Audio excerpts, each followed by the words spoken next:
TV7 Israel News is made possible thanks to your generous donation.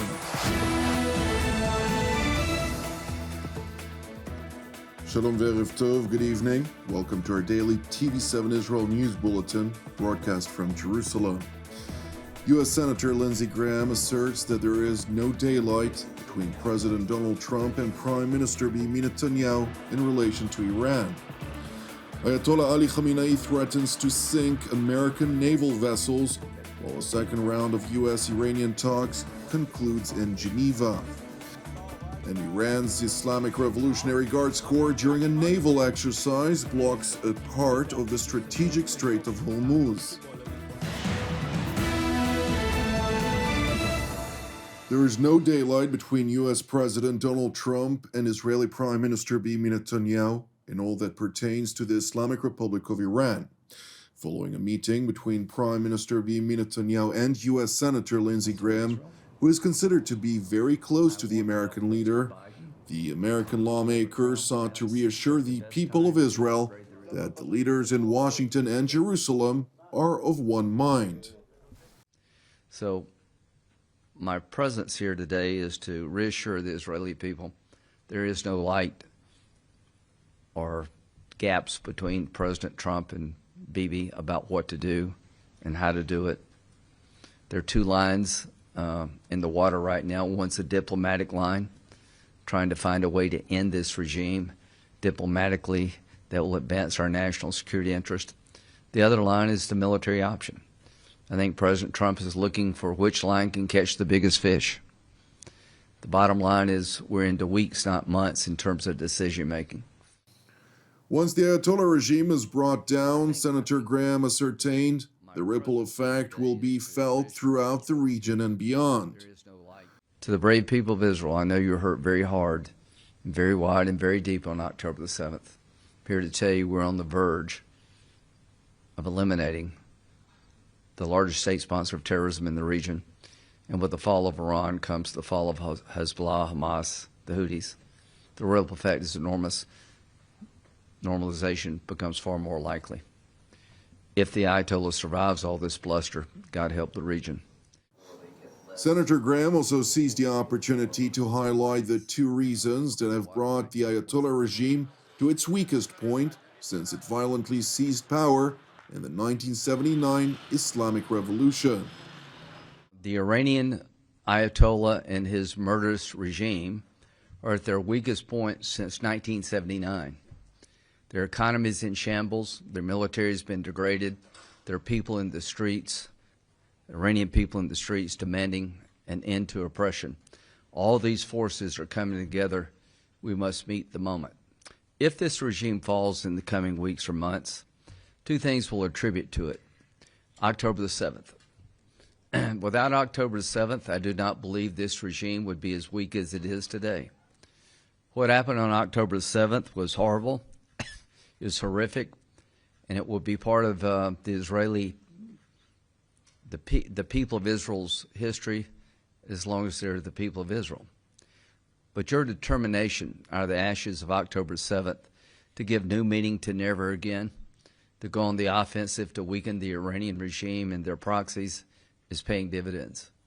The response of Israel after October 7th to make sure never again was credible has led to the weakest regime in Iran since 1979. The second event, the rise of the people. The people in Iran have gone to the streets without weapons. Maybe 30,000 or more have been killed to demand an end to their oppression. These two events, the bravery of the people of Iran who are saying, I've had it, I want change, and the response of Israel to October the 7th have led to the potential demise of the Ayatollah.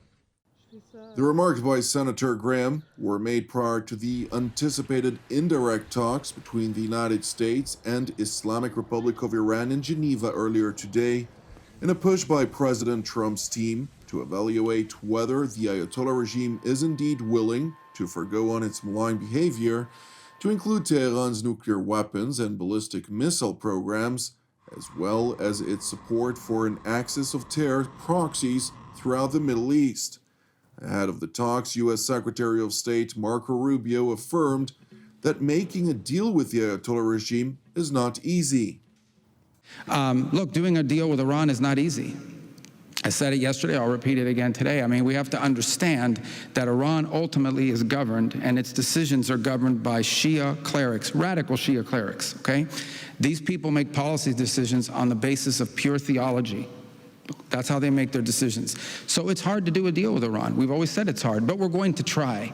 That's what the president is trying. I'm not going to prejudge those talks. I'm certainly not going to negotiate with Iran here in front of the press and on the stage. Our negotiators are on their way there now.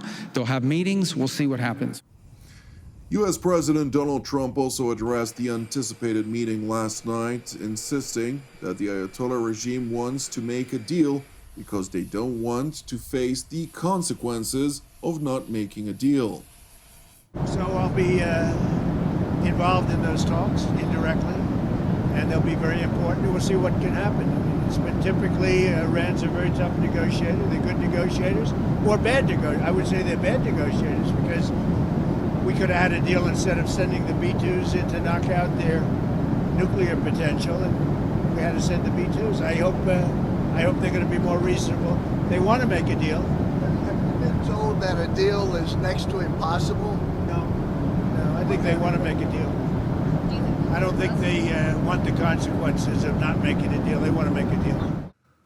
The supreme leader of the Islamic Republic, Ayatollah Ali Khamenei, evidently did not get a memo related to the power disparity between his military and that of the United States, and thought it wise to threaten to sink American aircraft carriers in the region. It seems to them that, and the U.S. president keeps saying this, the U.S. Army is the strongest army in the world. The strongest army in the world may sometimes get slapped so hard that it cannot stand up straight.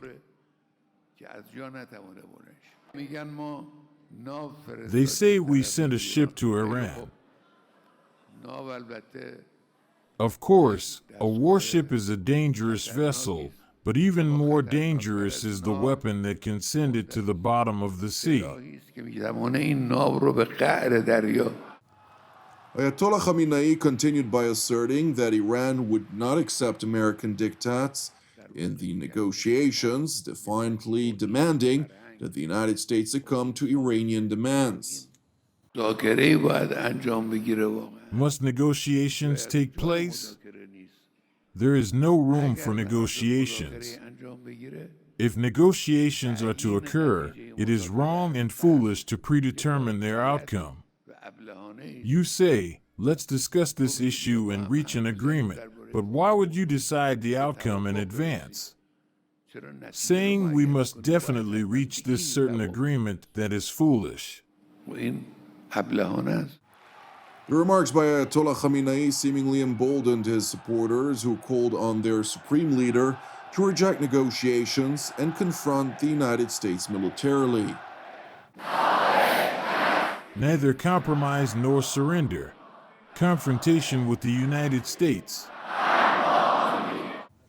Meanwhile, U.S. Special Envoys Steve Witkoff and Jared Kushner held a relatively brief session of negotiations in Geneva earlier today, during the course of which they were briefed by the Foreign Minister of Oman, Badr bin Hamad Al Busaidi, and IAEA Director General Rafael Grossi of the Islamic Republic's offer.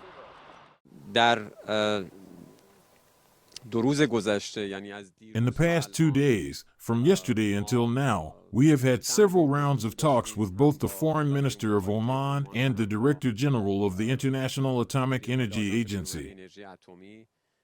Our views, considerations, and concerns have been reflected to the other parties in both the area of lifting sanctions and the nuclear field. Since this morning, detailed talks have been held between the Foreign Minister of Oman and the American side, and the Director General of the agency with the American side. Our points of view have been reflected in these talks, and there have been several rounds of exchanges. According to a Wall Street Journal report that was published following the negotiations, The Iranian delegation offered to freeze their nuclear enrichment program for up to 3 years' time and to relocate over 400 kilograms of highly enriched uranium to a third country in exchange for the removal of crippling sanctions from Iran's economy. However, U.S. officials revealed in that same report that far-reaching removal of sanctions is off the table. Turning to the Persian Gulf, where the Islamic Revolutionary Guards Corps launched a wide-scale exercise in a desperate attempt to show force. During the exercise, the IRGC engaged in clear provocation when it decided to block a large section of the Strategic Strait of Hormuz, claiming it did so for a few hours for security precautions. Thank you for watching TV7 Israel News, which is made possible by the generosity of our viewers. If you would like to help support TV7 Israel as we work fervently to update you on the latest and most complex issues related to both Israel, the Middle East, and beyond, you can donate via our website at www.tv7israelnews.com. Separately, please keep praying for the peace of Jerusalem and redemption of Israel. Jonathan Essen wishing you an Erev Mevorach, and God willing, until our next update, Shalom from Jerusalem.